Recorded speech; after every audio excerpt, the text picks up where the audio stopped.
Cell ఫోన్లో status విషయమై పడ్డ గొడవలో ఓ మైనర్ బాలుడు మృతి చెందాడు. నార్సింగ్ పిఎస్ లిమిట్స్లోని ఖురాన్ అనే మదర్సాలో చదువుతున్న ఇద్దరు విద్యార్థులు రకీం సిరాజ్ మధ్య గొడవ జరిగింది. కోపంతో రకీం సిరాజ్ను బలంగా కొట్టడంతో అక్కడికక్కడే కూలిపోయాడు. వెంటనే సిరాజ్ను హాస్పిటల్కు తరలించగా అప్పటికే చనిపోయారని చెప్పారు డాక్టర్లు. ఘటనపై కేసు నమోదు చేసిన పోలీసులు దర్యాప్తు చేపట్టారు.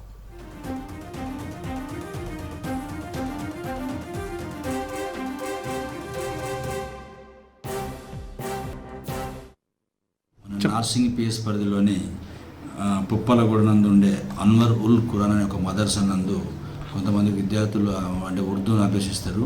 ఇందులో భాగంగా రకీం అదేవిధంగా సిరాజ్ అనే ఇద్దరు వ్యక్తులు కూడా అందులో చదువుతారు. దాంట్లో ఒక ఫోన్లో స్టేటస్ విషయంలో ఇద్దరు గొడవపడితే ఈ రకీం ఎవరితో అతని సిరాజ్ అతని ముఖంపై కొట్టగానే కింద పడగానే అన్కాన్షియస్ గానే హాస్పిటల్ షిఫ్ట్ చేయడం జరిగింది. షిఫ్ట్ చేయగానే హాస్పిటల్ వాళ్ళు చూసి బ్రాడ్ అని చెప్పారు. దీనిపై మనం కేసు నమోదు చేస్తున్నాం. ఇద్దరు కూడా మైనర్సే ఉన్నారు. రకీం అదేవిధంగా సిరాజ్ కూడా మైనర్స్ ఉన్నారు. స్వస్థలం ఇస్లాంపుర.